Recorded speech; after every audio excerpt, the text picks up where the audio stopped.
Olá, você que se conectou aqui no podcast Vida Moderna. Eu não sei se você está me vendo ou me ouvindo. Por quê? Porque nós estamos nas principais plataformas de áudio do mercado e também nas principais plataformas de vídeo. E já que eu falei em vídeo, vídeo lembra YouTube, YouTube lembra inscrição. Está na hora de você se inscrever aqui no canal se você ainda não se inscreveu. Basta dar um clique aí em inscrever-se, ativar o sininho para ficar sabendo em primeira mão dos vídeos que entram quando forem publicados aqui. Tem vídeo aqui quase todo dia. E também curte esse vídeo aqui e curte o canal. Por quê? Porque o YouTube vai ver que você está gostando desse canal, outras pessoas estão gostando do canal e vai divulgar esse canal aqui para um número maior de pessoas. E quem está comigo aqui hoje é o Jorge Ribeiro dos Santos, que ele é economista já há alguns anos, né, Jorge? Como é que você vai? Tudo bom? Muito bem, obrigado pela oportunidade de estar aqui nesse momento. Vamos bater um papo aqui sobre Bolsa de Valores, vamos pegar um pouquinho de Day Trade também. Você sabe o que é Day Trade? Você não tem ideia o que é Day Trade? Você vai aprender o que é a base do Day Trade. Teoricamente, quando fui apresentado para isso, eu falei, bom, isso aí é uma mina de ouro, uma mina de ganhar dinheiro fácil todo dia, mas não é bem assim, né? O Day Trade você pode ganhar realmente alguns reais todo dia operando na bolsa, sentado na sua casa, no computador. E é isso que o Jorge vai dar uma explicação pra gente de como funciona. Jorge, Bolsa de Valores. Todo mundo escuta falar na Bolsa de Valores todo dia no noticiário, né? A Bolsa ultimamente parece que está patinando, né, cara? Porque ela está por volta de 100, 105 mil. Semana passada caiu para 104. Não sei como é que está hoje porque eu não vi ainda. Né? Como é que ela estava hoje? A Bolsa é uma ferramenta que espelha totalmente a economia do Brasil. Sim. Ela depende de algumas análises para você ter alguma dimensão, que são as análises fundamentalistas, que são as leis, ataques terroristas, problemas meteorológicos, e assim por diante. E a análise técnica, que são as repetições de movimento que eu ensino. Isso já é uma categoria um pouco mais avançada. Tá. Mas a leitura de gráfico ela é muito eficaz desde que o especulador tenha disciplina. Essa que é a verdade. Disciplina. Essa que é a grande tônica do day trade, que é a troca diária, né? Sim, aí você me deu uma palavra aí que dá pra gente falar bastante, que é o seguinte: qual é que é a diferença entre especulador e investidor na bolsa? O especulador ele quer seu dinheiro rápido no dia e o investidor faz carteira a longo prazo. Tá. E hoje em dia, para um mercado sadio, precisa ter 90% a 95% de especuladores e de 5% a 10% de investidores. As rodas não podem ser iguais, porque senão o mercado não gira. Ah, sim. Um anula a outra. Exatamente, um anula o outro. Uma fica muito mais lenta e a que quer virar mais rápido, que é especulador, não vira. Não vira. Agora, muita gente compara, fala, a bolsa é igual cassino. Você tem que... É especulação, só você... é igual a maquininha de caça-níquel, igual roleta. Não tem nada de verdade aí, né? Ou tem? Na verdade, a única coisa que se assemelha é a emoção. Tá. A parte técnica fundamentalista não existe no cassino. O cassino ele é um número especulativo, muitas vezes já preparado para fazer com que o jogador perca, e a bolsa não. A bolsa tem uma rotina que precisa ser interpretada e ser respeitada. Então, se você estiver num momento de especulação e você achar, não entre. Você tem que ter absoluta certeza, porque aquele movimento que você achou não vai cumprir o objetivo que é o ganho. Tá, agora... Como é que você entra na Bolsa de Valores? É só através de corretoras? Ou você pode criar uma conta na B3, por exemplo, e você operar independentemente? Você precisa ter uma certificação. Por falar nisso, você tem um monte de certificação, né, pelo que eu sei? Sim, vou responder aos poucos. Você depende de uma corretora para poder fazer o link com o sistema financeiro. Ela que vai fiscalizar, ela que vai limitar os seus investimentos, você tem que ter uma garantia. E a Bolsa é o órgão legislador de tudo. Você não tem um lugar como se fosse um balcão, que você bate a porta, entra, me dá um café. Não é bem assim. Você tem uma série de procedimentos a seguir, tem que ter o nome limpo, tem que ter os dinheiros de garantia, tem que ter todo esse protocolo para poder operar. Qualquer um pode operar. Tá. Agora, não importa de onde vem o dinheiro? Não. É assim, você vai operar, você tem que ter o seu CPF da sua conta corrente bancária com o mesmo CPF da sua conta corrente de investimento. Tá. Por exemplo, você ganhou um dinheiro, você não pode mandar esse dinheiro para sua mulher, você não pode mandar esse dinheiro para uma compra de um carro ou para compra de bens duráveis, qualquer coisa. Esse dinheiro tem que ir exatamente para o mesmo CPF que é a sua conta corrente. E de lá você gasta. Isso é uma forma de fiscalizar e ter uma clareza que o dinheiro é seu, que não é de terceiros. Tá, peraí, deixa eu entender. Você ganhou um dinheiro na bolsa. Ganhou dinheiro na bolsa. Você comprou uma ação por 1, ela valeu 3, você achou que estava na hora de vender, vendeu, entrou a diferença. Você, né? Você tem duas contas. A sua conta de investimento e a sua conta de day trader. Então, a conta de day trader ela só pode receber recursos da sua conta de investimento. Você não pode pedir para um terceiro mandar diretamente para a conta de investimento. Tem que ter absolutamente uma consonância de CPFs do investimento para a conta corrente. Aí de lá, da sua conta corrente, você faz o que você quiser com o dinheiro. Quer dizer, eu tenho a conta num banco, que eu tenho investimento. Sim. Aí eu tenho conta em outro banco, que eu não tenho investimento. Sim. Se eu quiser pegar um dinheiro desse outro banco que não tem investimento, jogar na minha conta aqui, pode, desde que seja o mesmo CPF. Mesmo CPF. Exatamente. Mas na verdade você vai jogar desse banco que você tem conta, no banco onde você vai ter conta e do banco onde você vai ter conta para conta de investimento. Então são duas contas. Então. São duas contas, uma de investimento e uma de conta corrente. E aí você pode baixar a conta de investimento a qualquer momento para tua conta. A qualquer momento. A qualquer momento. É imediato. Então, você falou em day trader aí, né? Como é que funciona isso? Quer dizer, você falou que é 90%? 90% ou 95%. Isso é uma média mundial, brasileira? Mundial. É assim, o Brasil tem um problema de consciência monetária. Tá. Nós passamos por muitas oscilações, por muitas decepções, e hoje nós temos no nosso DNA uma ansiedade de receber rápido. Sim. Então, os especuladores eles querem receber o dinheiro, o seu R$1 hoje, do que esperar R$2 para amanhã. Então, o especulador, ele compra e vende, dando liquidez para o investidor que vai fazer uma carteira a longo prazo. Entendi. Entendeu? O cara que vai fazer, as empresas, os fundos, os bancos, nas suas carteiras próprias, que vão fazer investimento mais a longo prazo, eles dependem dessa liquidez que é dada pelo especulador. Tá, agora, vamos supor que eu ganhei um dinheiro em jogo, por exemplo. Foi num cassino, ganhei um dinheiro, esse dinheiro não está legalizado. Sim. Eu posso operar esse dinheiro na bolsa? É um risco que você tem. Então, qual é que é o risco disso? Aí você vai botar na tua conta, tudo bem, aí vai para a COAF e tudo mais. Né? Hoje em dia, o clearing é a forma que hoje o governo achou para dimensionar e fiscalizar o mercado. É o mais perfeito do mundo, é o brasileiro. As ciências de burlar o mercado são muito difíceis de serem aplicadas aqui, porque a nossa tecnologia está voltada para a fiscalização. Sim. Se você fizer, por exemplo, você vendeu um imóvel em Miami, tem $500 mil, você traz através de um doleiro e bota na sua conta e opera na bolsa, o dinheiro que for para a bolsa está no seu CPF. Você assume toda e qualquer consequência da origem desse dinheiro. Você entendeu? Sendo do mesmo CPF, a bolsa não está discutindo se é uma origem legal ou não. Tá. Você vai discutir com a Receita Federal. Entendi. Então, para a bolsa não faz diferença. Não faz diferença. Vindo do seu CPF. Vindo do CPF. Toda a responsabilidade daquele dinheiro está em cima de você. Tá, entendi. E me diz uma coisa, o que é essa coisa? A bolsa subiu hoje porque Petrobras e Vale subiram muito.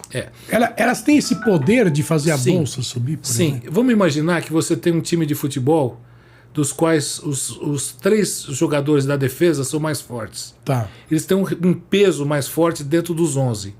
Então, se um deles se machucar, o time perde muito mais potência de ataque ou de defesa porque ele está contundido. A Vale, Banco do Brasil e outras blue chips como Petrobras, etc., tem um poder muito grande dentro daquele hall de ações. Geralmente a gente calcula o índice da Bolsa dividido em 79 ações, das quais Vale, Petro e outras ações valem mais do que a divisão proporcional. Tem peso, então. Tem peso. Então, por exemplo, muitas vezes a Bolsa cai só porque a Petrobras caiu. Ou a bolsa sobe só porque a Petrobras subiu. Então, ela subindo, ela tem um peso de alavancagem, ou caiu, tem um outro peso de alavancagem. Agora, ela leva para cima os papéis que estão mais ou menos atrelados a Atrelados a ela. A ela, né? Exatamente. Porque a Petrobras subiu, uma empresa de, sei lá, de alimentos não vai ter nada a ver com isso. Nada a ver. Desde que essa empresa de alimentos tenha sei lá, embalagens, alguma coisa assim. Vamos dizer assim, diretamente não. Não, né? Não. Tá. Agora, existem sinais. Quer dizer, você deve perceber esses sinais, né? Sim. Porque você opera há quantos anos já? 42. 42. 44. 44. 45? Meu Deus, 45. Desde 46. 47. Vamos parar que chega nos 50. Desde 78. Desde 78, tá. Você é certificado nos Estados Unidos, inclusive. Sim, né? eu fiz alguns cursos lá e peguei algumas certificações para poder operar lá. Mas você pode operar na Nasdaq, por exemplo? Posso operar. Desculpe, é assim. Você operar como cliente, você pode Não, operar. pode, em qualquer Mas lugar. operar como operador dentro de uma mesa de um banco, você precisa ter essas certificações que eu tenho. Tá. Quer Entendeu? dizer, Você, para trabalhar em função da Nasdaq, você precisa ser certificado. Para você especular na Nasdaq, você pode ser um cliente normal. não, claro, sem dúvida nenhuma, né? Agora, conta pra mim a diferença de bolsa de valores antes e depois da tecnologia. Antes do iPhone e depois do iPhone. Vamos ser mais fácil. Olha, eu vou falar uma coisa muito interessante. Quando nós tínhamos... primeiro que o volume da bolsa ele é muito inexpressivo diante de um volume mundial. Sim. Nossa bolsa é muito restrita à tecnologia. Bolsa a leis. brasileira. A bolsa brasileira é muito restrita. Para você ter uma ideia, você olha para o nosso... Um dia no pregão bom é 20 bilhões de reais, Sim. que dá em torno de 4 bilhões de dólares, enquanto só a Dow Jones faz 1 bilhão e 300 milhões de trocas a 100 dólares. Nossa. Então, a média de 100 dólares. Então, são 13 bilhões de dólares no pregão do Dow Jones. Aí tem a CBOT, tem várias, a de Chicago com a CBOT, tem a do Texas, tem a de Los Angeles. É um mundo infinito, porque toda a economia americana está na bolsa. Toda. Sim. Toda que você possa imaginar. Sim. Seguros, previdência privada, ações, risco, todas as seguros de vida, tudo está vinculado a um equity que gera especulação. É impressionante. Só para terminar, por exemplo, quando as duas torres gêmeas caíram... Não precisa terminar, não. Pode alongar aí. Então, quando as duas torres gêmeas caíram, você fala, as empresas seguradoras explodiram, não vão aguentar. Não, eles pegam aquele contencioso seguro, transformam em equity e é negociado na bolsa. Então tem gente que negocia queda de prédio. É mesmo? Por exemplo, esse problema que houve na Turquia, terremoto. Tem gente que compra risco de terremoto.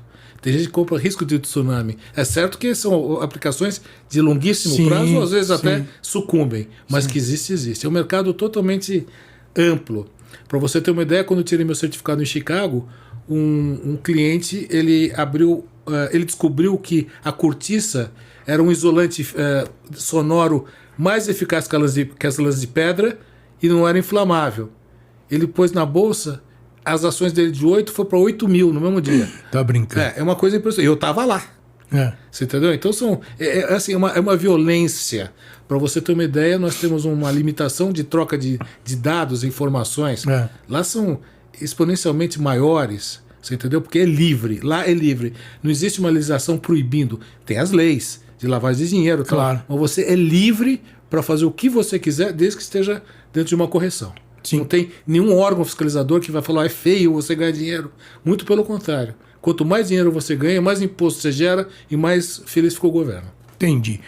Uma coisa que muito se fala hoje, principalmente por causa das startups, é a IPO. Né? A IPO, pelo que eu entendo, é uma empresa que ficou tão grande, ou não ficou tão grande, ela está com uma avaliação de mercado bastante interessante, aí ela abre capital na bolsa. Sim, né? Exato.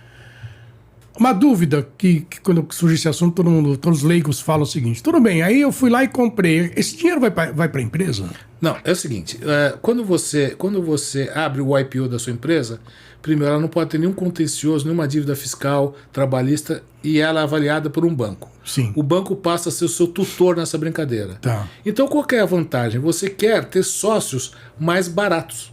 Então você quer disponibilizar uma parte das suas ações para novos investidores, esse dinheiro entra no seu capital e você tem mais recursos para poder desenvolver sua atividade. Só que você passa a ter obrigações. Obrigações junto ao sistema, obrigações junto à imprensa, você tem que seguir o seu estatuto social, que é dar dividendos semestrais ou mensais ou anuais, e os valores dos dividendos têm que cumprir aquela rotina. Então você passa a ser um cara público. Você não é mais um cara que chega na sua mesa, hoje eu vou comprar a empresa do lado. Não. Tem uma assembleia, dos quais alguns acionistas que têm ações ordinárias têm direito a voto. Qual é que é a diferença de ação ordinária e preferencial? A preferencial você faz parte do contexto de acionistas, mas você não tem direito a voto nem opinião. E as ordinárias, elas permitem que o acionista vá lá na reunião com uma ação, eu acho que está errado. Você entendeu? Sim. Tanto que algumas ações estatais não vendem ações ordinárias para estrangeiros. Senão eles tomam conta. Claro. Entendeu? O que é, por exemplo, 10 bilhões para um cara comprar de dólar para comprar uma empresa X. O cara vai e bota a bucha e leva o país embora. Porque existe uma defasagem até monetária em função de tantos acidentes que nós tivemos nesse percurso dos últimos 40 anos. Sim, entendi. Então, a gente estava no IPO, né? IPO. Aí eu faço IPO lá, eu consegui 300 milhões de dinheiros, aí não importa do que. Essa grana entra no caixa da empresa? Entra no caixa da empresa. Abatido dos custos. Claro. Entra no caixa da empresa e ela passa a ter que dar satisfação desse dinheiro. Pois é, para todo mundo que botou ali. Então ela passa a ser fiscalizada pela CVM, pelo Banco Central. Ela abre a alma dela pro público, inclusive para a imprensa. Ela é obrigada a declarar, a publicar o balanço dela todo final de mês, e etc., ou anual, dependendo do estatuto, entendeu? Aí ela vira uma SA, né? Vira uma SA. Que não tem mais dono. Tem dono. Teoricamente, é o maior acionista. De donos. Então, mas não tem um dono. O maior acionista. Pode ter um maior acionista antes da abertura do capital, ele abre só parcialmente.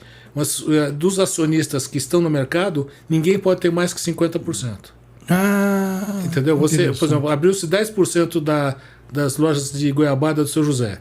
Ele abriu só 10%. Você não pode ter 6% dos 10%. Entendi. E dentro desses 10% ele deve obrigações à CVM, publicação de balanço, dar dividendos, dar bonificação. Bonificação é o seguinte: você tem 100 ações de determinada empresa, ela, ao invés de dar dividendo, ela te dá um número maior de ações. E você passa de ser, em vez de ser 100 ações, você passa a ter 120, 130, 140. Eu queria fazer uma observação. Quando o pessoal entra no mercado de ações, ele está muito preocupado com a oscilação do valor nominal. E não é por aí. Você tem que ver, durante o ano, quanto ela te deu de dividendo. Pois os bancos dão dividendo todo dia 1º útil. Todo dia 1º útil tem dinheiro na sua conta. Proporcional à sua carteira de investimento. Claro. Entendeu? Então é um benefício. E o brasileiro só pensa na oscilação nominal do título. Uma bonificação ele não considera. Perdi dinheiro. Quantas ações você tinha? Tinha 10 mil e hoje já tenho 20 mil. Então você não perdeu dinheiro. Não perdeu dinheiro. Entendeu? É que o brasileiro não está acostumado a fazer um investimento de mais longo prazo, pelo medo de alguma... da época do Collor, né? O Collor deu um chacoalhão. Imagina, você acordou no dia 31 de março, que foi? Acho que sem foi. um tostão. 50 conto. 500 dólares, né? Que não era nada. Não era 50 dólares. 50 reais. 50 patacas, era ridículo. 50 dinheiros. 50 toque-toques, era ridículo. Era ridículo. Eu me lembro que foi uma... Não foi 500 dólares, não. 500 dólares o cara comprava um carro. Não era, não. Era 50. 50 alguma coisa, o que importa é o princípio do sequestro, né? E a não devolução, porque era em 18 meses. Depois, imagina. Depois esse dinheiro paralelo virou precatório. Não virou nada, né? Não, virou porque o pessoal começou a pagar as dívidas antigas com dinheiro velho. O dinheiro velho valia menos. Então ele tinha que transformar em dinheiro novo. E cada vez que ele tentava transformar em dinheiro novo valorizava e o velho desvalorizava por causa da demanda. Foi um horror. Foi um horror. Você estava onde nessa época? Estava na corretora. Aqui no Brasil? Aqui no Brasil. Tava na corretora. Como é que fica o coração numa dessa, cara? Você vai dormir e fala, a coisa tá feia, mas eu vou dormir, né? Não, mas aí você acorda. Você sabe que quando ele assumiu, a gente achava que ia ficar lindo. Um cara jovem, bonito, um cara vanguardista, você vê, ele abriu economia e tal, assessorado por uma moça, pela Zélia, É que, assim, na verdade, eu acho que isso é verdade, foram 5 envelopes e te deram um. É mesmo? Foi mais ou menos nessa brincadeira. Sem pensar nos idosos, sem pensar nos doentes, Nada, né? sem pensar em nada. Eu conheço muita gente que faleceu de nervoso. Coração mesmo. Coração mesmo. Não tem. Foi um sequestro, foi um estupro. Foi. Foi um estupro. Foi. Na dignidade, na lealdade, na verdade, né? Sim. A verdade não existiu. Não.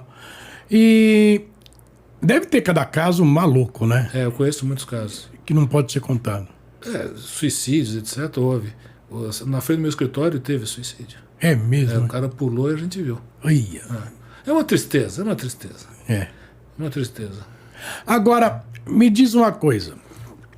Como é que é, por exemplo, essa coisa que a imprensa é muito gozada, porque ela fala para quem sabe, né? Ela fala para quem conhece, ela fala para quem, mesmo o Torinho, ele fala pro mercado que conhece já, né? O que é, por exemplo, o cara tá comprado em dólar, o cara tá vendido em dólar, o cara tá comprado em ações de uma empresa tal. Isso quer dizer o quê? É o seguinte, o mercado de dólar ele foi criado para proteger os exportadores e os importadores. Então você é um importador de automóvel, você é um caoa da vida, um exemplo, não sei se eu poderia falar isso, e você tem mil automóveis chegando. Qual que é o seu medo? Que o dólar suba durante a viagem. Então você pega o mesmo número de dólares referentes aos seus carros e compra no mercado futuro. Então a oscilação do dólar se subir, você perde no carro, mas ganha nos ajustes. E se a oscilação do dólar cair, você ganha no carro e perde no ajuste. Então você tem uma operação de renda fixa. Bota número aí. Por exemplo, você comprou $1 milhão de automóvel e vendeu e comprou $1 milhão no mercado futuro. Sim. Se o dólar subiu 10 centavos, você perdeu nos carros. Sim. Você está importando. Então você o carro está $1,10 milhão. E esses 10 você recebe de ajuste da bolsa. Tá. Entendeu? O que se desvaloriza no carro. Se o dólar cair, você está ganhando no carro. Sim. Embora esteja perdendo na bolsa. Então, uma operação de renda fixa. Você está travado. Chama-se hedge. Esse que é o famoso hedge, então. Hedge. E se você é um exportador, você tem medo que o dólar caia. Sim. Então, você vai exportar soja, o dólar está 5, vai para 4,90, você vende os dólares referentes à sua exportação. Quando o dólar cair, você recebe o dinheiro, mas você perdeu aqui na sua exportação. Sim. Você vai ganhar menos aqui. Claro. Uma operação fechada em duas pontas, o hedge, a proteção. E aí praticamente não tem perigo, então, de dar o único problema baita prejuízo ou um baita ganho. Não tem jeito. O único problema é que os ajustes do dólar são imediatos e da mercadoria tem que você vender. Claro, existe uma dissonância de liquidez. Claro. Mas é uma proteção financeira que até o dólar vencer e os carros venderem está fechada. O brasileiro tem uma característica, Guido, de comprar um ativo. Vou comprar Petrobras. O americano não faz isso. Ele compra um ativo e vende outro. Ele está sempre protegido. Entendi. Entendeu? O brasileiro ele é um especulador nato. Entende? Ele tem medo, ele tem uma ansiedade, ele tem uma falta. Ele não tem uma inteligência emocional para ser um investidor de risco. Sei. É isso que eu ensino. Entendi. Eu ensino agora, a disciplina do negócio. Agora, isso é uma coisa mais cultural do que lógica, né? É psicológico. Psicológico, né? É.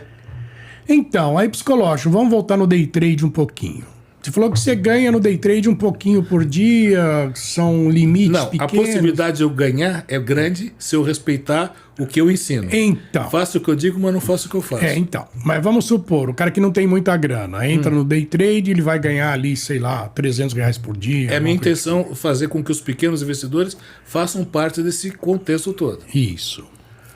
Aí ele ganha 300. Aí ele fala assim, puta, eu ganhei 300 nessa operação aqui, mas eu tô vendo aqui, eu acho que a próxima vai dar... Mais 100. Mais 100, eu vou entrar nela e perde 200. Bum. Fica 200 negativo. Quer dizer, existe uma hora para sair? Existe uma hora para entrar e uma hora para sair. Então, depende de cada pessoa, a coisa é mais ou menos lógica, a coisa é de bom senso, é do quê? Disciplina. A hora de entrar, você tem que ter absolutamente foco no que você está fazendo. Ela é comum a todos, mas não são todos que enxergam. Sim. Essa que é a diferença. E se você entrou e não deu certo, você tem que sair imediatamente, porque o mercado é cíclico. Ele se repete, mas tem horas que não se repete. Por exemplo, você está num mercado bom, bonito, bacana, vou comprar. Assassinaram o presidente dos Estados Unidos. Naquele segundo você tem que sair. Entendeu? Porque o grande problema não é ganhar só mais um pouquinho. É recuperar o pouquinho que você perdeu. Isso aí você vai. Então você ganhou 500. É ladeira foi para abaixo. 400, você quer recuperar, vai para 300. Aí você dobra a sua posição, vai para 200. Aí perde tudo. Ganhou 500, a sua meta é essa. É impressionante como o mercado é psicológico. Desliga a chave geral de casa. Desliga. Entendeu? Porque engenheiro de obra pronta é fácil. No fim do dia, podia ter ganhado 1.000. Não podia. Não podia. A verdade é esses 500. Porque o mundo é assim. A cabeça do especulador chinês é exatamente igual à do brasileiro. A velocidade, é um problema do ser humano. Não o princípio de especulação, mas a ansiedade é exatamente igual. O chinês não está preocupado com a desvalorização da moeda ou com um golpe financeiro, ou com uma guerra. Ele está preocupado com a produção, com a mão de obra, com o salário. E o brasileiro está preocupado com leis absurdas ou tributações que não existiam ou possam existir. Entendeu? É mais ou menos por aí. Você falou dividendo. O dividendo, ele não é tributado, né? Não, na verdade é o seguinte. O dividendo é o resultado do lucro menos a tributação que é dividida pelos seus acionistas. Sim. Você, quando receber, por exemplo, R$10 de dividendo, você não tem que pagar imposto de renda. Até agora, querem fazer uma outra tributação em cima dos dividendos e vai ser uma bitributação, que está errado. Se a empresa já recolheu os impostos, você está sendo beneficiado você está prestigiando uma empresa que está seguindo seus protocolos de pagamento de dividendo e você não tem a obrigação de pagar uma coisa que é de responsabilidade da empresa. Já foi pago. Você entendeu? É a mesma coisa. Você pega uma comida temperada, você vai temperar na mesa, já veio prontinha. Já veio temperada. Entendeu? Você muda o gosto da comida. Você perde o interesse pelo restaurante. Existe um comentário aí que eu não vou falar de quem, que a Petrobras deu 30 e poucos bilhões, ou tantos bilhões de reais de lucro. Isso é a coisa mais maravilhosa que tem, porque esse dinheiro vira dinheiro, dá benefícios, dá incentivo, dá estímulo e mexe com a autoestima. Sim. Imagina, você tem 1.000 ações da Petrobras, você recebeu 35 mil reais. É dinheiro pra caramba. Muito. É dinheiro pra caramba. Eu tô falando números hipotéticos, tá? Sim. Que eu não me lembro exatamente. E sem imposto, porque já foi pago o imposto. Isso é economia sadia. Economia com oxigênio, com alegria. Então, e 50% disso vai pro governo, né? Pelo que eu sei. Não. Se o governo for... Não, eu digo o seguinte, na divisão do lucro da Petrobras líquido, o governo fica, não como imposto, mas porque ele é o maior acionista. Não, a Petrobras, que é uma empresa PP, pública e privada, recebe uma grande parte desse dinheiro. Isso. Porque ele tem ações na sua carteira própria. Isso. Você entendeu? Isso. Ela não tem só ativos, furadeiras, ela tem ações também. Isso. Por que ela tem as ações? Para equilibrar o mercado. Sim. Deixa eu te explicar. Quando você tem uma defasagem das valorizações das ações, e essas ações, essas empresas têm capital aberto, tem um limite para cair. Porque essas ações são garantia de compromissos internacionais. Então, por exemplo, você tem um compromisso de tantos bilhões de dólares, ela começa a desvalorizar, a empresa tem que comparecer com capital. Sim. Então ela não chega num certo ponto que ela própria começa a comprar. Você entendeu? Era mais barato ela comprar e manter do que aportar dinheiro a longo prazo. Então, mais ou menos que funciona. A Petrobras foi o contrário, sobrou dinheiro. Então, ela pegou e dividiu, dando alegria, dando abundância, dando saúde para o mercado. E verdade, né? Porque a Petrobras nunca deu um dividendo tão grande. Não, né? Nunca. Foi uma maravilha. E o Banco do Brasil também, né? O Banco do Brasil, todos os estatais. Todos os estatais. O Correio comprou um avião. O Correio estava há 20 e tantos anos. Lembra? Uma coisa. E é impossível você ter prejuízo no Correio. Todo mundo precisa do Correio. Pois é. Ah, mas eu mando tudo por e-mail. Você manda e-mail, mas não manda físico. Entendeu? Você quer mandar um presente, você manda pelo Correio. E é caro, hein? O Correio é caro. Eu recentemente mandei uma pecinha para uma pessoa, foi R$35. Pois é. É muito caro.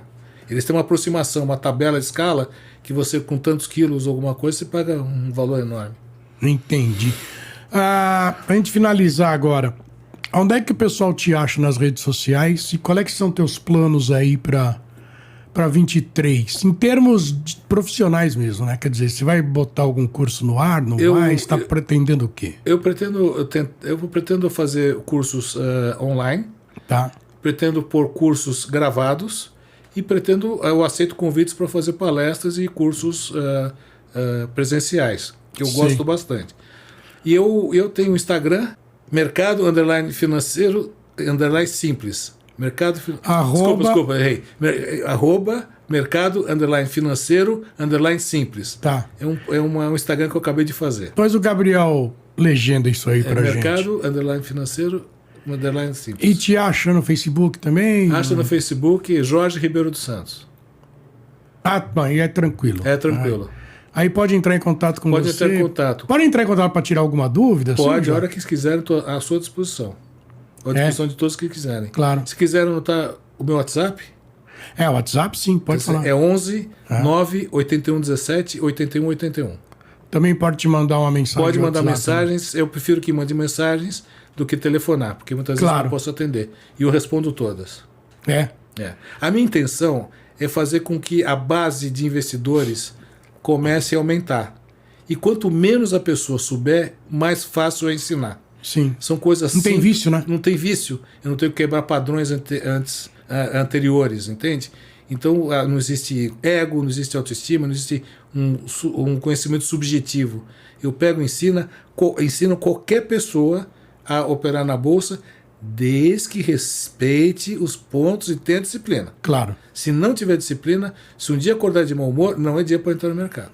É melhor não entrar, né? Não é melhor. Tem que ter felicidade para operar. E se estiver desesperado para ganhar dinheiro, também é bom não entrar, né? O dinheiro de especulação é aquele dinheiro que você não vai precisar sob qualquer circunstância. Exatamente. Só mais uma coisa. Qual é que é um percentual bom? Vamos supor que você tenha guardado ali 20 mil reais, 30 mil reais, não importa. Aí você fala, vou entrar na bolsa. Ótima pergunta. Quantos por cento disso que é saudável? Ótima pergunta. Eu acho o seguinte, eu vou assegurar o seguinte, você não precisa de muito dinheiro. Para você operar no mercado futuro, que eu ensino o dólar e o índice da bolsa, você precisa ter 100 contratos, R$100 por contrato. Se você quiser operar 2 contratos, você põe R$200 na corretora. Só que se você perder 70%, essa posição é automaticamente ilimitada e cancelada pelo computador. Te dá um strike. Dá um strike, te desliga. Então, dependendo do seu tamanho, você pode ganhar mais ou menos. Eu sempre sugiro entrar muito pequeno. E eu já te mostrei em aula que você com 2, 3 contratos faz a festa. Faz a festa. Se tiver disciplina. Claro. Se achar, não entre. E não dá para achar que é um cassino também, que realmente não é um cassino. Não é um cassino, porque tem lógica. Não é aposta, né? Não é aposta, é uma lógica. Você está prevendo alguma coisa boa ou ruim. E isso vai refletir no seu supermercado uma semana depois. Claro. Não na hora. Claro. Você antecipa o mercado. Tá bom. Jorge, eu quero agradecer bastante esse teu tempo comigo aqui. A gente vai voltar a fazer outros podcasts, né? Vamos. Por exemplo, se você receber algumas dúvidas aí, a gente pode fazer algum podcast em cima disso, com certeza. Você guarda as perguntinhas amadurecida a história, né? Exatamente. Bem legal. E aí a gente faz um outro, né? E eu quero agradecer seu tempo. Eu sei que a tua agenda é bastante concorrida. Você despendeu esses minutos comigo. Muito obrigado. Eu queria só falar uma coisa, uma observação. Nenhuma pergunta é boba. Nenhuma. Sim. Então eu estou aberto para as perguntas mais simples ou mais sofisticadas possíveis, que todos têm uma resposta. Sempre não tem esse tipo de análise, porque eu não compro o livro pela capa. Eu tenho ótimos investidores que eram pessoas que não sabiam nada. E foi muito interessante isso. Tá bom, muito obrigado. Eu que agradeço. E aqui é Guido Orlando Júnior, diretor de conteúdo e editor do portal Vida Moderna, que você acessa em www.vidamoderna.com.br. E lembre-se, além de excelente conteúdo, nós entregamos conhecimento. E eu te vejo num próximo podcast ou então num próximo vídeo. Tchau!